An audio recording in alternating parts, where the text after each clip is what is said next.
Well, James, this has been the horse of most people's lifetimes.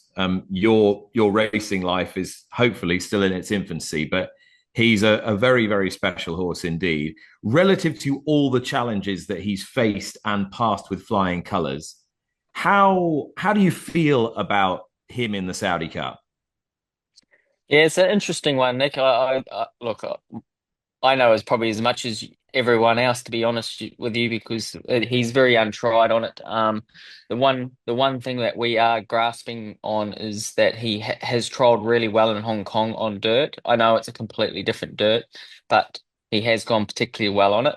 So that's a little inkling that he might adapt pretty well. There's one horse in the world that I think could transfer his turf form to his dirt form. It is Romantic Warrior because he's got an incredible heart, he's got an incredible will to win, and he's got a great racing style as well. So um, I'm quietly confident he will handle it, and I'm quietly confident if he does handle it, he's going to be one hell of a horse to beat.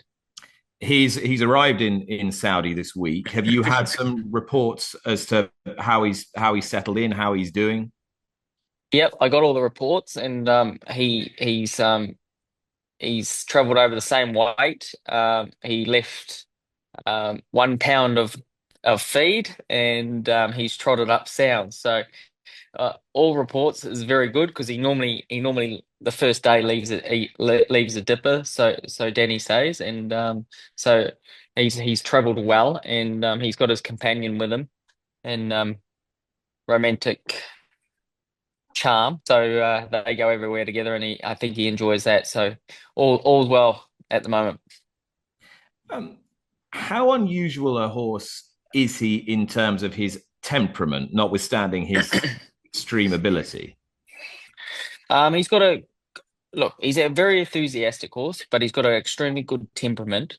One thing about him, he can get overexcited at times when he's a little bit above himself. We've seen that in Dubai. Everyone probably was a little bit worried going out to that particular race because he was well on his toes, very fresh, new surroundings, and that's what he was like in Japan. Everyone's seen him sweat up quite badly, but in Hong Kong, he's an absolute lamb. So you get two different types of him, but in terms of he's a very gentle giant. He's very good to do everything with, but when it comes to work and races, he's got a eye of a tiger and he's got a phenomenal will to win. So. Yeah, he's a bit of a brute at times, but he's he's just a real gentle giant around home. Can you take me back to when you first sat on the horse and how he made you feel that time? And perhaps when you realized he was a bit different? The first time I sat on him was in a Group 2 race a couple of years ago now. But look, to be honest, he it was a real tradesman-like performance. I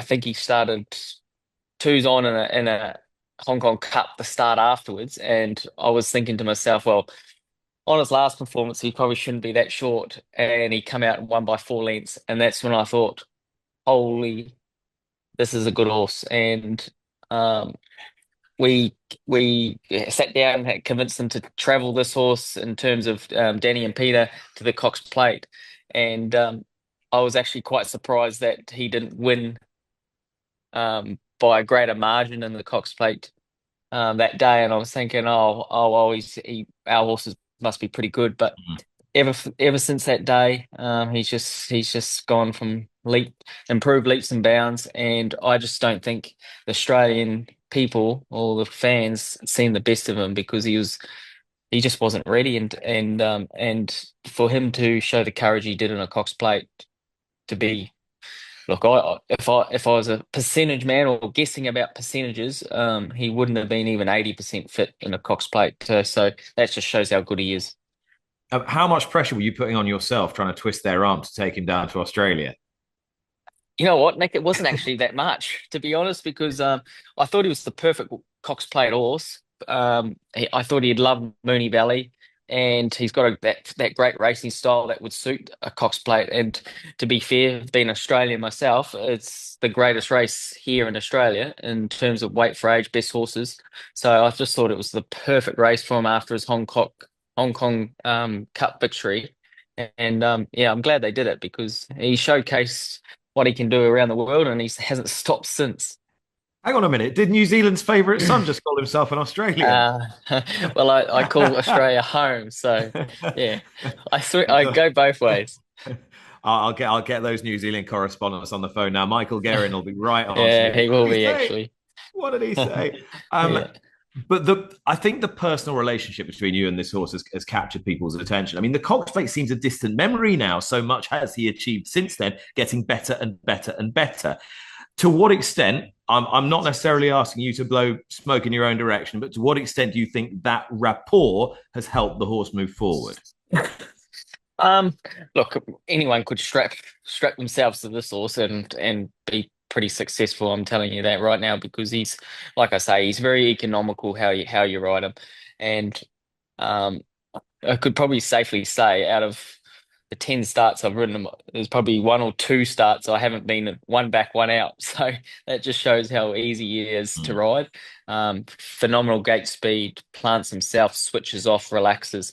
And as you can see, like I suppose the trust I've got in the horse last start is Yeah. what I really believe in. And like everyone, look, obviously it was through bad circumstances that the race ended like that, but like if I was under a bit of pressure, I would have gone for him a lot earlier and I would have probably given him a couple reminders behind the saddle. And I Mm. just, even at the top of the straight, I just didn't feel like I needed to. So I've got a lot of trust in him.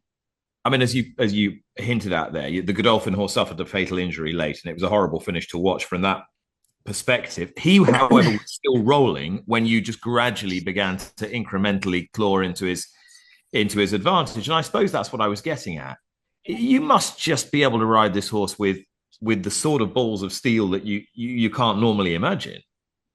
Oh, for sure. And there's not many horses you can do it. I could probably count on probably, yeah, half a hand, like to be fair, two or three that I've ever come across. Or nothing I've come across with like him, but yeah, the amount of confidence he gives you. I think I've had a discussion with you before in terms of every time I get legged on him, I feel like I'm unbeatable. Like he just gives you that feeling of all. Every time I hop on him, I just feel he's just going to get the job done. And yeah, it's an incredible feeling when you're going into these big races like that. And we are trying to make the world a smaller place.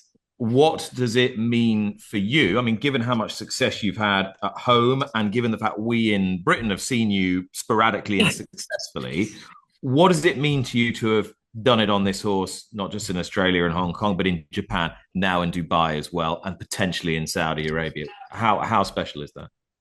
Oh, extremely special because um, without a horse like this, I would not get the opportunity to compete in Dubai most likely, and Japan. So he's a horse that's like we said before, he's a horse of a lifetime, and the countries he's taken Danny and I and Peter on a ride. It's just an incredible feeling. We're very lucky. We're very blessed to come across him, and yeah, and I just feel like he's getting better and better at the moment. So there's no reason why he can't be the horse to beat in Saudi, and he can't be the horse to beat back in Dubai in a month's time. So he's Hmm. still on an upward spiral, and I feel like he's at the peak of his powers at the moment. And interestingly, you mentioned Dubai. Danny Shummer suggested that if and when this all goes well in Saudi Arabia, when he does go back to Dubai, it'll be for the 9 furlong Dubai turf and Yeah. not for the World Cup itself. Are you supportive of that decision? Yeah, I'm extremely supportive of that because the 9 furlongs is his perfect trip, and he is arguably the best turf horse in the world. So there's no reason why to experience anything other than that. And I think it'd be madness to give him a go on the Dubai World Cup, even though if he does win in Saudi, because it's his happy hunting ground. Um, can I ask a cruel question to finish off? Because we're Not getting really. around. Yeah, I'm going to try. Uh, How would Via Sistina fare against him? Knew that was coming. Um, do I have to answer that? I don't really need to answer that one, but they're both equally as good as each other. But I would say Romantic's a lot easier to ride Okay. in terms of he can get him out of tricky situations that I think Villa would struggle to.